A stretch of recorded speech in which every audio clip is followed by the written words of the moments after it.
vida eterna. Catecismo da Igreja, número 2360, a página 43 do Sede Fecundos. A sexualidade está ordenada para o amor conjugal entre o homem e a mulher. No casamento, a intimidade corporal dos esposos se torna um sinal e um penhor de comunhão espiritual. Entre os batizados, os vínculos do matrimônio são santificados pelo sacramento. Eu vou reler a frase mais importante e mais revolucionária desse texto do catecismo. No casamento, a intimidade corporal dos esposos, marido e mulher, se torna um sinal e um penhor de comunhão espiritual. Confesso a vocês que as primeiras vezes que eu lia esse texto, preparando os retiros de casais lá em Betânia, isso aqui, essa frase que eu reli agora, me deixava pensativo e coçando a cabeça. E eu perguntava, será algum erro de tradução? Inclusive, vi e revi essa frase em várias traduções do catecismo, em várias línguas. E o que está escrito aí é exatamente o que o catecismo afirma. Levado ao pé da letra, o que está aí é de uma seriedade absurda. Porque diz aí que a comunhão física, o encontro íntimo entre marido e mulher, torna-se sinal. E qual é a outra palavrinha que está escrita aí? Alguns já estão com o texto aberto. Sinal e penhor. O que é penhor? Vou penhorar o meu relógio. É um bem que você dá em garantia. É um compromisso. Agora, eu posso penhorar alguma coisa de menor valor do que o bem que está emprestado ou o dinheiro que está dado? Imagine o seguinte, eu vou no banco e eu peço 10 mil reais de empréstimo.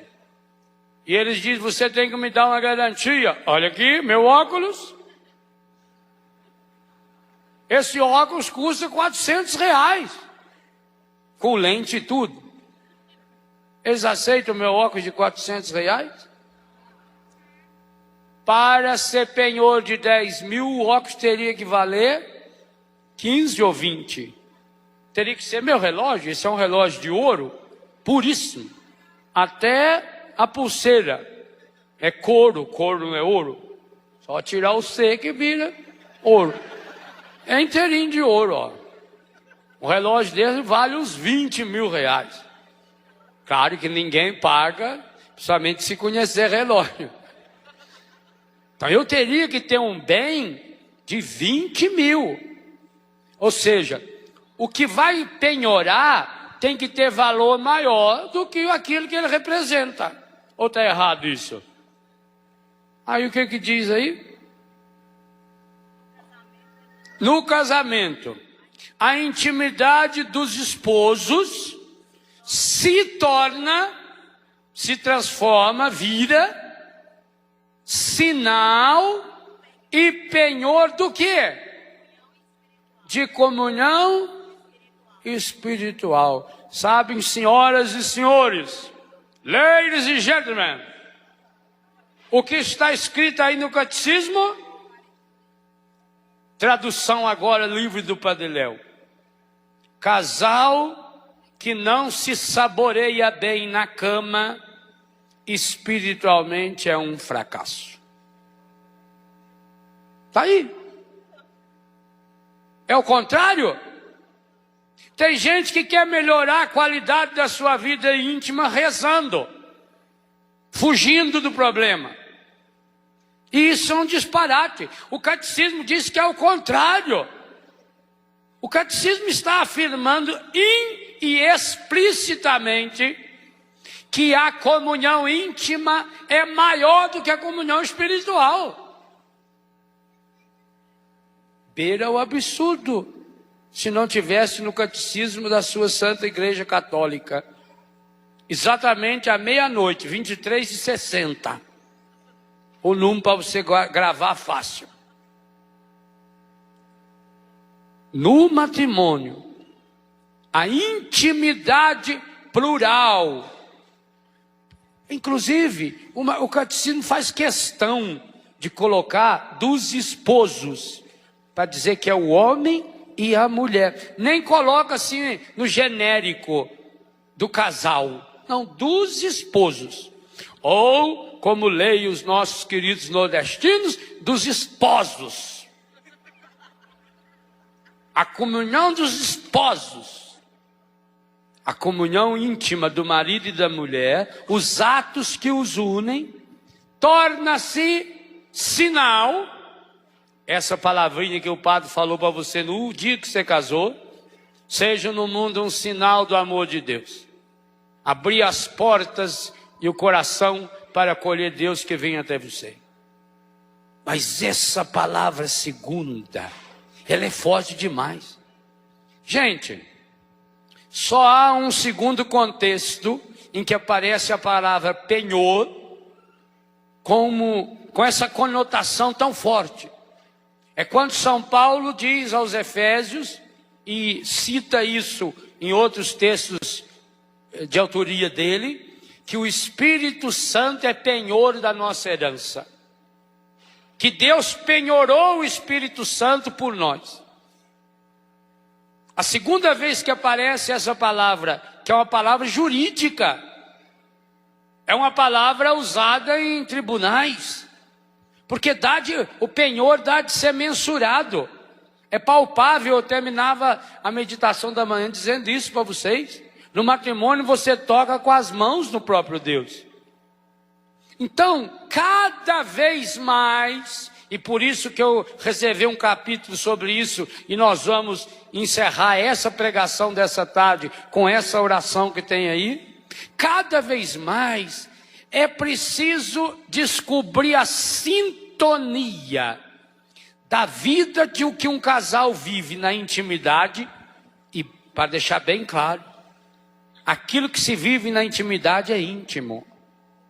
Hoje em dia há uma vulgarização da sexualidade feita de um modo estragado. Vocês aí da minha idade para cima, com absoluta certeza, nunca ouviram os pais de vocês comentarem a vida íntima que eles levam. E eu acho uma pena. Criança precisa saber o que o pai e a mãe fazem no quarto. Pois tem casal que conta. Acha que isso é natural, acha que é normal. Papai e mamãe vai namorar, vai fazer isso, vai fazer aquilo. Começa dentro de casa. Que é isso? Pior é quando você vê adolescente lançando piadinha, porque o pai deu liberdade. Imagina se um dia eu ia fazer uma piadinha para o meu pai ou para minha mãe, da intimidade deles. Então você vê adolescente de 12 anos, 13 anos, soltando piadinha para o pai. Se eu fizesse isso, há muito tempo eu já usava dentadura. Porque meu pai iria corresponder ao presente com um soco na minha boca, e merecidamente. E não ia sobrar um dente na minha boca. Que é isso? Agora veja se a intimidade sexual do pai e da mãe é assunto para moleque. Para filho nenhum, em idade nenhuma. O autor da carta aos Hebreus diz: santificai o leito conjugal. Começa a santificar trazendo para a intimidade. Tem pai, gente, e eu só já vi, que reclama do desempenho sexual da mãe, ou do pai, do marido ou da mulher, para o filho. Os filhos sabem. Comenta isso em reunião de grupos. Para aí. A sexualidade é linda demais. E foi Deus que apresentou o homem à mulher e a mulher ao homem. Mas para ser visto na intimidade. Por que Adão não ficou com vergonha de Eva e nem Eva ficou com vergonha de Adão, embora estivessem pelados? Porque não tinha mais ninguém bisbilhotando lá no paraíso. A não ser a cobra. E deu no que deu. A serpente. Sexualidade rima com intimidade. Intimidade significa o que nós estamos vivendo é tão lindo, é tão profundo. Os filhos vão perceber os resultados. Tomara que os filhos percebam sim. Nossa, como o meu pai é carinhoso com a minha mãe. Como a minha mãe ama o meu pai. Como é bonito, eles estão sentados no sofá assistindo um filme, assistindo um jogo. Está sempre um fazendo carinho na mão do outro, ou fazendo carinho na cabeça ou no ombro. Isso é maravilhoso. Isso pode e deve ser externalizado, mas não é intimidade. E pior, é quando começa a externalizar a intimidade, em pouco tempo aporcalha-se e começa a tornar público as fraquezas ou as conquistas sexuais. Quantas mulheres hoje que vão em festa e homem também, e o assunto deles é isso, contando a intimidade, contando quantas vezes se relacionaram durante a semana, que jeito que é um, que jeito que é outro, e depois chega a esse nível de pornografia que a sociedade vive hoje, essas revistas especialistas em mostrar a intimidade do outro. Agora, o que me interessa saber que o fulano ou a cicrana, o artista tal e a artista tal estão se relacionando desse ou daquele jeito? O que isso tem a ver com a minha vida? A não ser uma arma para destruir a espiritualidade da própria intimidade. Está bem claro no catecismo. Os casais cristãos, os esposos cristãos, aqueles que vivem o sacramento, as relações íntimas desse casal é que se torna sinal e penhor de comunhão espiritual. Então, meus irmãos, um passo importantíssimo, e eu salientava isso anteriormente quando falava do corpo, é a espiritualização da sexualidade. Vocês vão perceber que uma das teses, se não a principal, que eu trabalho nesse livro aqui, inclusive eu criei logo no início um capítulo com esse título, A Teologia da Sexualidade, na página 13. Ao falar da teologia da sexualidade aqui, eu estou dizendo que não estou querendo fazer uma teologia a respeito da sexualidade. Eu não estou querendo pura e simplesmente espiritualizar a sexualidade. Eu estou tentando provar que pelo critério do catecismo da Igreja Católica, embasado na tradição da Igreja, em documentos que eu cito aí, por exemplo, feito a Gaudium et Spes ou a Familiares Consórcio, o próprio Código do Direito Canônico, que também cito aí, E os textos bíblicos, além da tradição da igreja, como essa frase de Santo Agostinho que abre o livro, a necessidade de espiritualizar aquilo que é carnal, porque senão nós acabaremos carnalizando, estragando aquilo que é espiritual. Eu estou aí de fato defendendo a tese de que é possível falar numa teologia da sexualidade, mas não só como a sexualidade, um caminho que aponta para Deus, mas que contém o próprio Deus, que leva as pessoas de fato a uma experiência de Deus.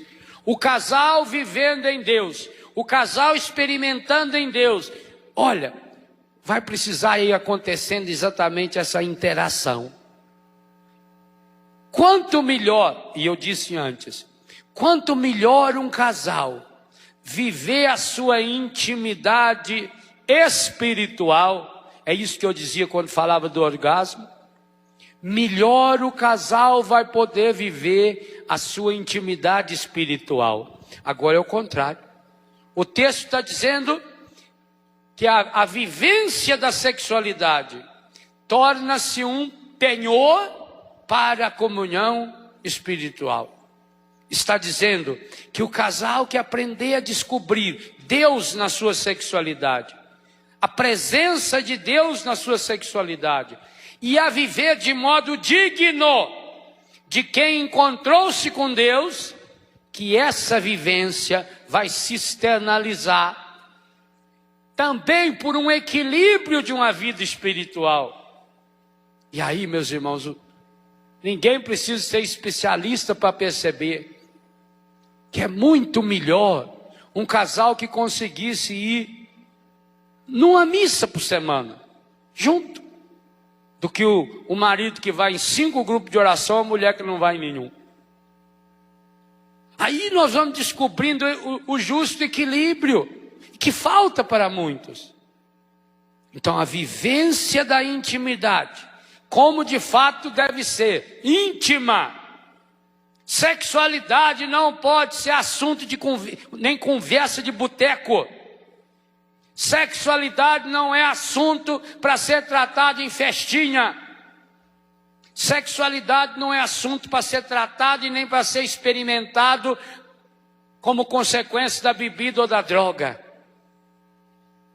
A sexualidade devia cada vez mais ocupar um lugar divino. Por isso que eu escrevi aí humanamente divino, divinamente humano. Um lugar do encontro com o próprio Deus. Olha, Deus falou para Moisés: tira a sandália dos seus pés, porque o lugar que você está é santo. O anjo de Deus aparece para Josué no final do capítulo 5 de Josué, antes que ele derrube os muros de Jericó, e diz: tira a sandália dos seus pés, que o lugar que você está é santo. Eu acho que o anjo de Deus tem vontade de falar isso também para você, marido e mulher, quando vocês fecham a porta do quarto de vocês. E quando vocês deitam na cama de vocês, santuário de graça de Deus. Tire a sandália dos seus pés, o lugar que você está é santo. O que significa tirar essa sandália? Aí cada um precisa olhar o que precisa despir-se dos preconceitos que tem, das visões estragadas, como eu disse, que cada um de nós trazemos da cultura, da educação, da própria família e da igreja, até pela falta de uma orientação segura, uma orientação firme. E aí acabamos nos refugiando. Quantos de nós aprendemos a sexualidade na rua? O homem aprende na rua, a mulher aprende na rua, a mulher aprende com as colegas de escola, o homem aprende com seus amigos, e aprende do jeito errado. Meu Deus do céu! Cabe aos casais cristãos de modo especialíssimo a grande missão de desvincular sexualidade de palavrão. Eu cito no livro, o Brasil tem aproximadamente 9.000 palavrões. E cada dia vão se criando novos. Mas o que deixa a gente às vezes enojado são os palavrões usados como apelidos dos órgãos genitais, sexuais ou órgãos relacionados à sexualidade. Só para pênis existem 369 apelidos. E a maior parte deles, apelidos pejorativos, apelidos medonhos. Vocês acham que isso é... Quantos apelidos você conhece para a mão? Alguém conhece apelido para a mão? Para o braço? Para o pescoço? Para a testa? Quantos apelidos tem para a testa? Todo mundo vê a sua testa. Para o nariz? A não ser que seja um narizão, tucano, né? Mas aí não é o nariz, aí é a deformidade da pessoa.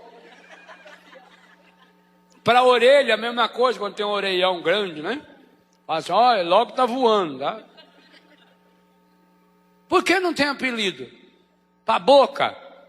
Para o queixo? Tem apelido? E por que os órgãos genitais têm? Só para o órgão genital feminino, a vagina, tem 299 apelidos registrados, deve ter muito mais.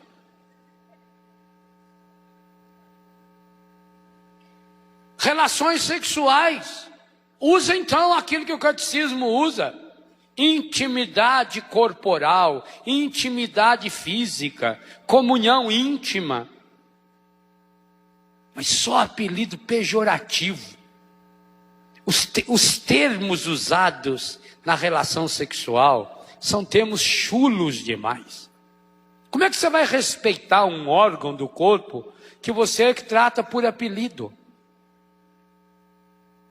Apelido significa que você não tem intimidade. Então fica comparando com objetos, com verduras, com os sons, com os barulhos que fazem.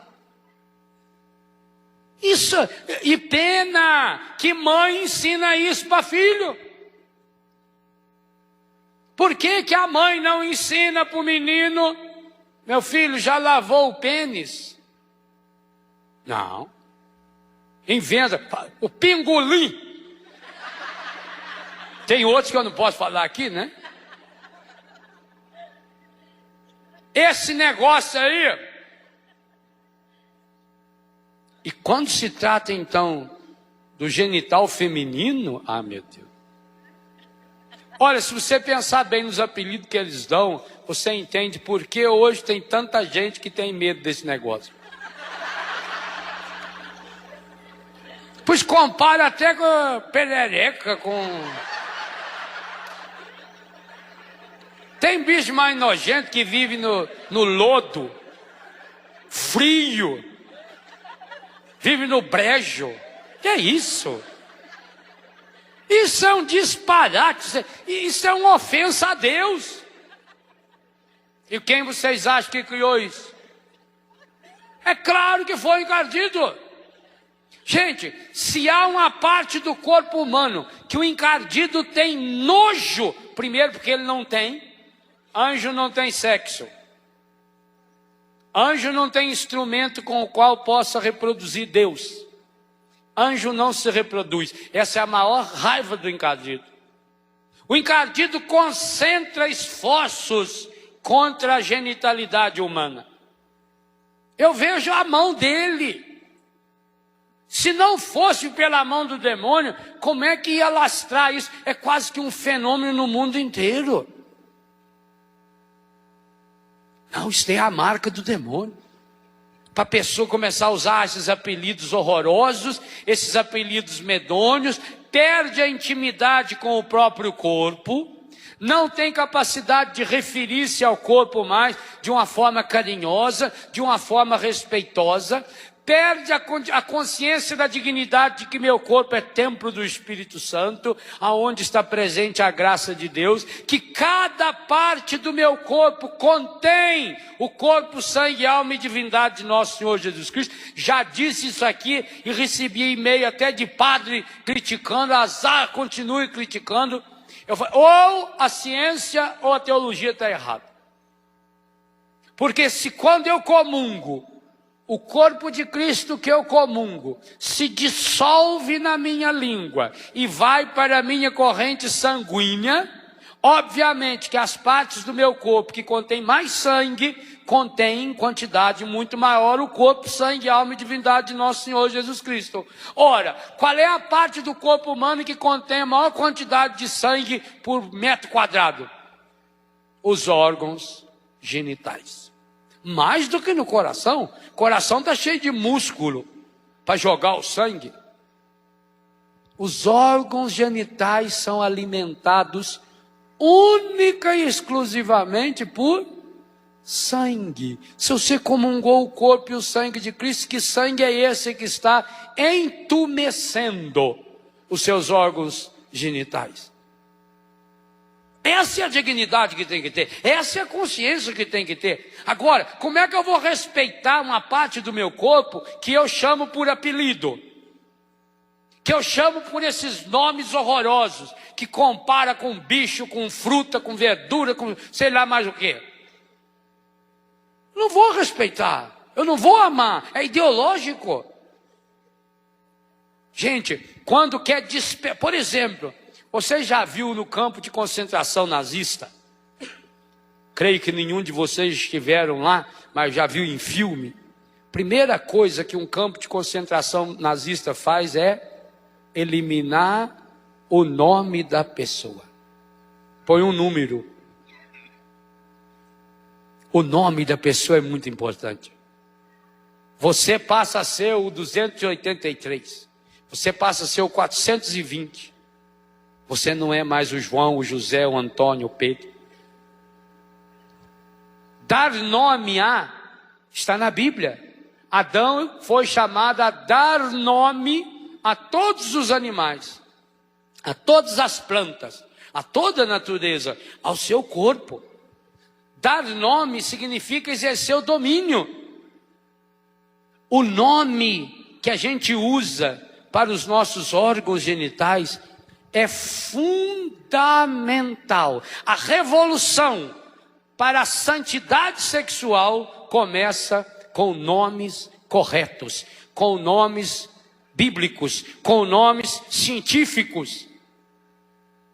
Mas se nós continuarmos apelidando os genitais, perdemos a intimidade nós com relação a nós mesmos.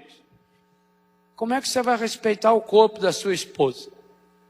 Como é que você vai respeitar o corpo do seu marido? Como é que a sua relação íntima vai tornar-se penhor de comunhão espiritual? Se você está vivendo de qualquer jeito, estragado, com toda essa influência, aqui vem algo fundamental que os casais cristãos precisam, por isso eu selecionei aqui e daqui a pouco nós vamos fazer juntos essa oração. Os casais cristãos precisam nadar contra a corrente. Digo mais a vocês, não vai ser fácil. E digo mais ainda, nem todos serão vitoriosos. Nesse processo, infelizmente, muitos vão acabar entrando na onda. Como alguns já entraram. Alguns já se viciaram no pecado. Muitos pecam por vício. E o vício alimentado vira uma necessidade. Sem uma intervenção da graça de Deus, meu irmão, minha irmã, uma pessoa viciada nos pecados sexuais jamais consegue se libertar. Por isso que a mulher não pode aceitar que seu marido frequente zona. E também o marido não pode aceitar que a mulher, porque hoje é muito comum, Basta abrir os jornais das grandes cidades que tem lá propaganda de homem dizendo que atende à tarde, à noite, a domicílio ou no apartamento dele. Somente mulheres, ou atende homens e mulheres. Hoje é bem mais comum o número de mulher que se prostitui. Não só no sentido da prostituição ativa ou passiva, mas também mulher casada, homem casado. Não pode aceitar. Tem mulher que diz, padre, a gente acabou se conformando, porque desde que nós casamos, meu marido é assim, ele fala que homem tem que ser assim mesmo, e aí como eu não quero, eu até acho bom. Acha ótimo, né? O demônio está mais feliz ainda do que ele, viu? E está muito feliz que a senhora também, porque a senhora também está em pecado, igualzinho ele. É preciso lutar contra isso.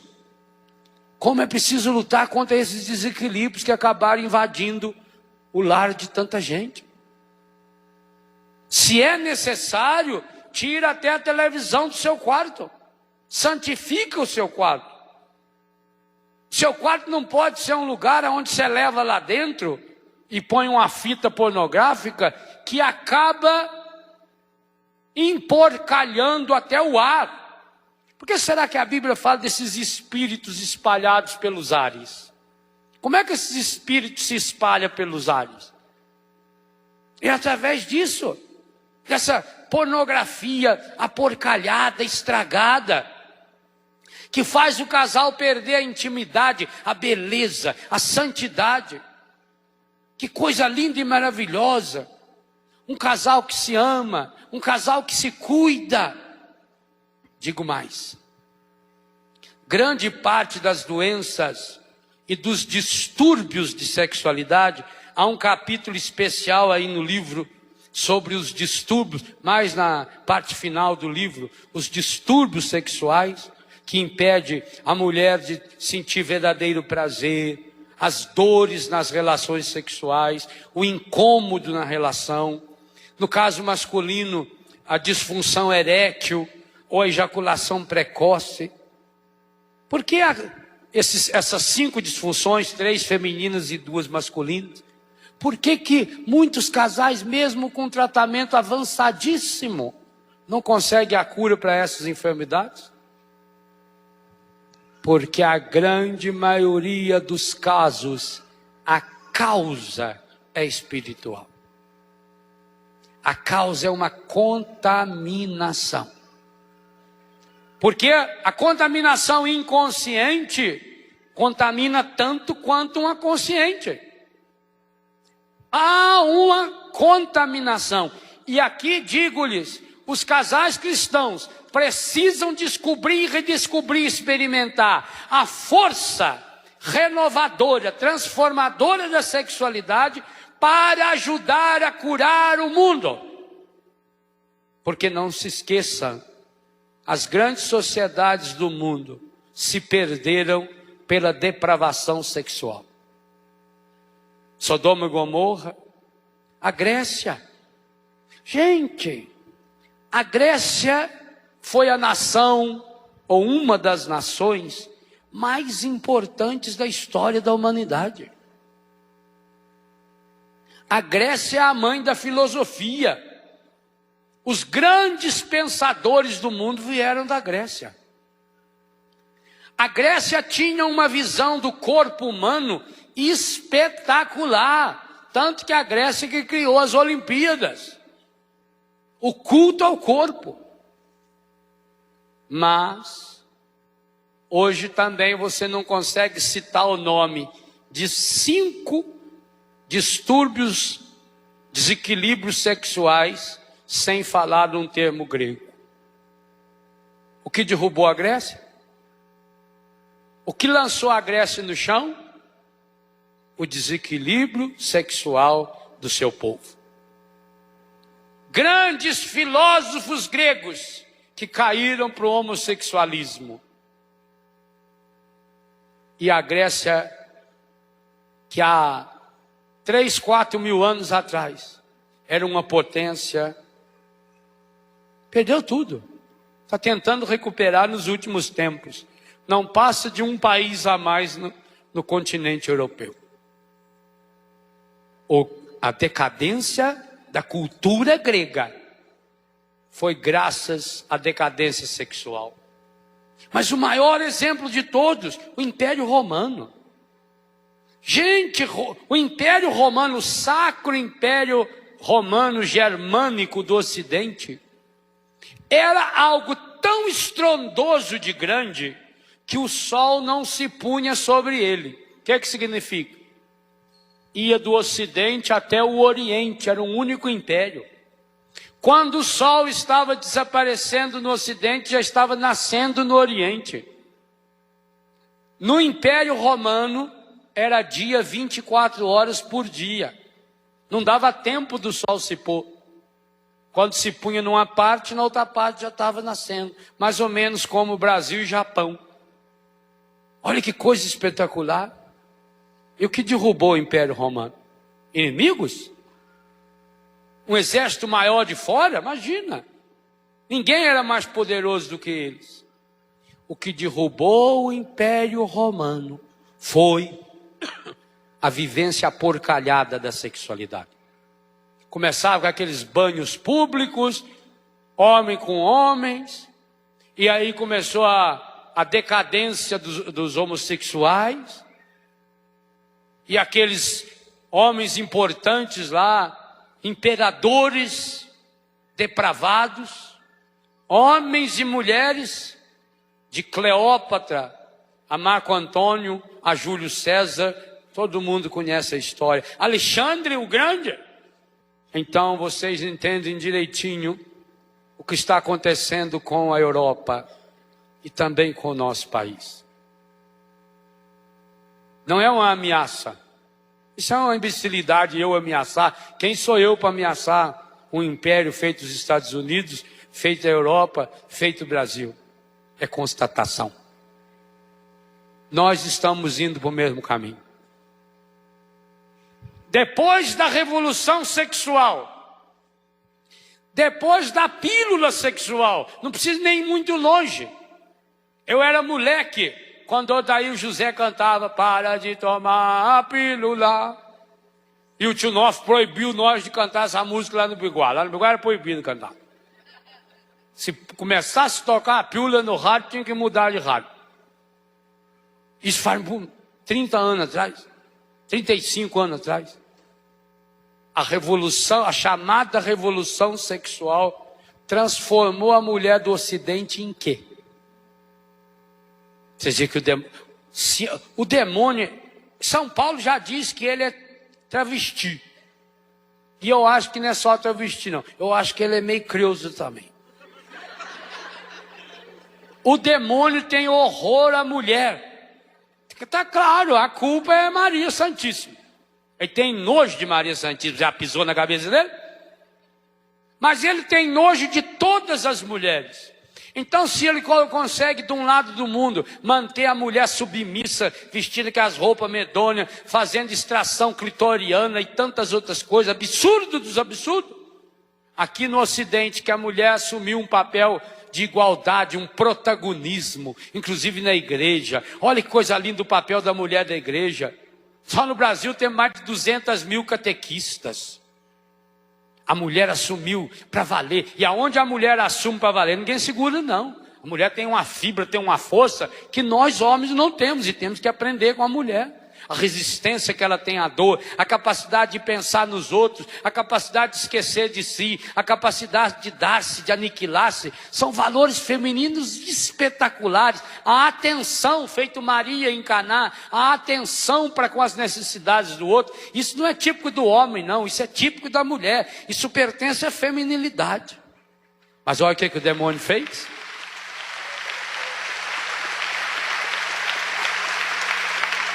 Com a chamada revolução sexual, o demônio conseguiu fazer com que a mulher se igualasse ao homem naquilo que o homem tem de pior. No aporcalhamento da sua sexualidade. A falsa liberdade sexual com os anticoncepcionais com os preservativos, com a falsa ideia de liberdade associada ao sexo. Transformou quantas mulheres que vocês conhecem. E dá dó, dá pena. Que pecado, gente. Então é preciso espiritualizar a sexualidade também para isso. Para que a mulher volte a perceber o seu valor. A nossa sociedade, gente, o projeto de Deus, através da igreja que Ele está desempenhando, de modo especial no Brasil, na minha concepção, passa por vocês casais. Caberá a vocês, nós sacerdotes e religiosos, podemos refletir, pensar, rezar, estudar, escrever. Só vocês podem viver. Mesmo se um de nós vivêssemos, seria algo isolado, vivido naquele momento. Mas vocês podem transformar isso no cotidiano de vocês. Levar a santidade e a graça de Deus da sexualidade como uma força que vai motivando, que vai alimentando, que vai curando a vida conjugal em todos os outros momentos. Por isso é importante o casal ser instrumento de cura e de oração um para o outro. Eu queria convidá-los que a gente fizéssemos um momento de oração, seguindo o esquema apresentado no livro. Mas queria que você não lesse no seu livro agora, não. Eu leio para você. Queria que você, marido e mulher, colocasse a mão no ombro do outro, fechasse os seus olhos. Você que veio sozinho, sozinha, em casa também, feche os seus olhos. Imagine seu esposo, imagine a sua esposa do seu lado.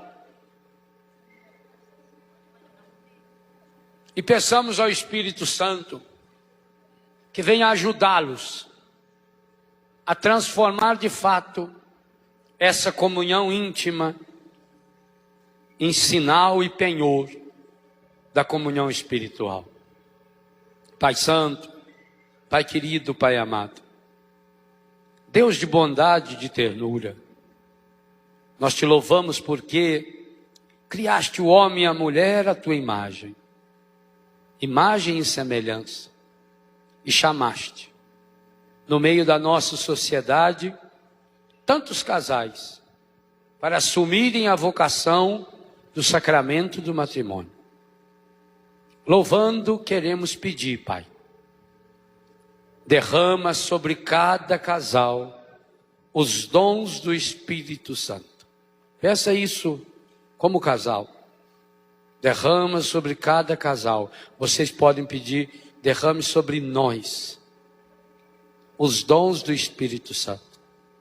Derrama profundamente em seus corações, para que possam na vida matrimonial testemunhar para toda a igreja os frutos do Espírito Santo. O amor, a paz, a serenidade, a mansidão, a ternura, a alegria, a misericórdia. Vem, Espírito Santo, curar no coração de cada casal a raiz de toda mágoa, de todo ressentimento, de toda tristeza, da falta de perdão. Renova hoje, Senhor, nessa tarde, o sacramento do matrimônio, libertando-os da rotina, das mágoas em seus corações, corações feridos e machucados, por palavras que foram ditas, por palavras que não foram ditas. Que hoje, Pai, possam assumir a vocação matrimonial na força do Espírito Santo e possam testemunhar o amor um para o outro e ambos para o mundo. Pai, nós te pedimos. Jesus elevou à condição de sacramento o amor humano. Hoje suplicamos, nesse acampamento, renova o coração de cada um. Liberta-os de todo egoísmo, de toda mentira, de todo pecado, para que possam frutificar segundo o coração de Jesus Cristo. Pai Santo, nós te pedimos que venhas curar os seus corações e também o coração de cada um de seus filhos e de todos aqueles que receberam a missão do sacramento do matrimônio. Derrama, ó Pai, por teu Filho Jesus, em cada um desses que assumiram o sacramento do matrimônio, a graça de perseverar no amor, a graça de testemunhar esse amor infinito, a infinita ternura e misericórdia do coração de Jesus. Cura, ó Pai, os corações feridos e machucados, daquelas pessoas que passaram pela experiência do matrimônio, mas hoje vivem a experiência do desquite, do divórcio, da viuvez. Nós te pedimos que cures o coração desses irmãos, dessas irmãs, que hoje estão experimentando a solidão, ou até buscando reencontrar o caminho da felicidade. Que possam ter o coração iluminado pela ação do Espírito Santo, para que reconstruam a vida segundo o plano de Deus, para que não se deixem levar por propostas enganadoras e que tenham discernimento e sabedoria para dar aos filhos o amor que não estão recebendo do pai, da mãe ausente, falecido ou separado. Abençoa, nós te pedimos, ó Pai, também os filhos desses casais. Pense um momentinho nos seus filhos, aonde eles se encontram, para que possam buscar, conduzindo-se pelo poder do Espírito Santo, conhecer a experiência do amor verdadeiro, do amor de marido e mulher que se amam, que se respeitam, que se abraçam, que ajudem a nutrir o amor do coração de Deus um pelo outro. Que cada marido, que cada esposa possa ser aquela palavra amiga, aquele bálsamo, aquela pomada que toca no coração do outro no momento de dor, de sofrimento, de tristeza. Que a presença do esposo na vida da esposa, que a presença da mulher na vida de seu esposo seja sempre a presença reveladora de Deus, de um Deus que ama, de um Deus que é família. Que cada vez mais marido e mulher descubram que o verdadeiro amor só pode acontecer onde não existe um mais do que o outro, onde ninguém é mais do que ninguém. Porque se o amor humano é reflexo do amor de Deus, o amor de Deus é um amor de Deus Pai, de Deus Filho, de Deus Espírito Santo, onde um não é mais do que o outro, onde um está inteira e plenamente no outro, mas sem tirar do outro a individualidade, onde um está plena e profundamente no outro, mas sem tirar do outro o seu mérito, sua missão, onde um se alegra com a alegria do outro, onde cada um possa estar presente no momento da tristeza do outro. Que maridos e mulheres não se julguem, não se condenem, não se cobrem além dos seus limites, mas justos, cada vez mais possam buscar a direção segura, a meta serena do encontro no infinito amor de Deus. Nós te suplicamos, Pai de amor infinito, vem encher os corações dos casais com os frutos e os carismas do Espírito Santo, que sejam fonte de amor um para o outro. Encha seus corações com os frutos da paciência, da alegria, da compaixão, da misericórdia. Cura e liberta a raiz de toda mágoa e ressentimento. Purifica seus corações de todo rancor. Enche-os de esperança, de confiança mútua, de serenidade, de paz. Fortalecei, Pai Santo, as virtudes necessárias para uma espiritualidade verdadeiramente encarnada. que tenha paciência para com todos, que saiba encorajar os deprimidos, corrigir e educar no amor e procurem sempre praticar o bem. Enche seus corações com a alegria do Espírito Santo. Peça isso ao Senhor, principalmente vocês casais, você marido, você mulher, que anda vivendo na angústia, na tristeza, no desânimo, principalmente o desânimo com as coisas do matrimônio. Especialmente você, meu irmão, minha irmã, que já perdeu a esperança. Talvez até porque o seu coração está tão ferido, tão machucado. Por isso permaneça com os olhos fechados, para você não se dispersar na oração. Talvez você esteja já com o seu coração tão ferido, tão machucado, tantas decepções, que você nem acredita mais na possibilidade do amor.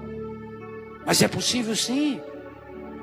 Hoje eu lhe afirmo, eu lhe garanto, na força do Espírito Santo, tudo pode ser mudado. Hoje eu lhe garanto, meu irmão, minha irmã, por mais difícil que tenha sido a vida passada, por mais que você tenha sofrido, se você permaneceu até hoje, se você aguentou até hoje, a infidelidade, o alcoolismo, a prostituição, então agora é a grande hora de uma revolução espiritual.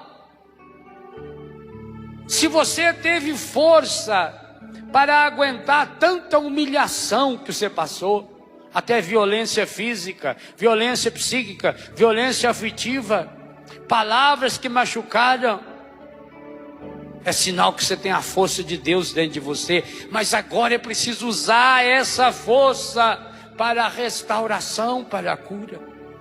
Por isso, mergulhe agora o seu coração em Deus. Não abra o olho não, não distraia, não caminhe agora não, para não atrapalhar os outros na oração. Colabore com a oração do seu irmão. Apresente seu marido, apresente sua mulher. Pai Santo, Pai querido, Pai amado, de modo muito especial hoje queremos pedir pela vida sexual e afetiva de cada casal. Feche o olho. Que na força do Espírito Santo sejam cada vez mais felizes, experienciando e partilhando o prazer e a alegria na carne e no espírito. Abençoe especialmente esses casais que encontram obstáculos para uma vida íntima e santa. Liberta de todos os traumas relacionados à infância, à adolescência, à cultura, à educação reprimida, ao medo e à imagem estragada do sexo.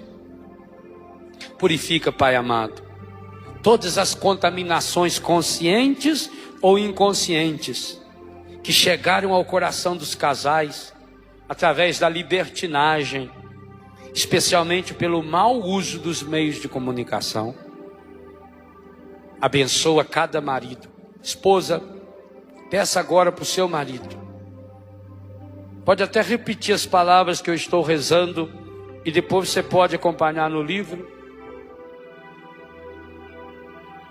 A mulher tem que ter coragem de rezar a sexualidade do seu marido.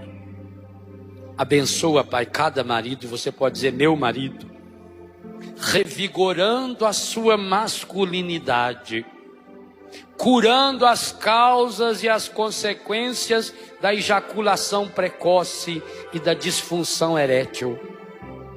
Liberta cada homem, você peça o meu homem, o meu marido, dos traumas relacionados ao machismo, especialmente aqueles que se transformaram em obstáculo para uma vida sexual plena e santa.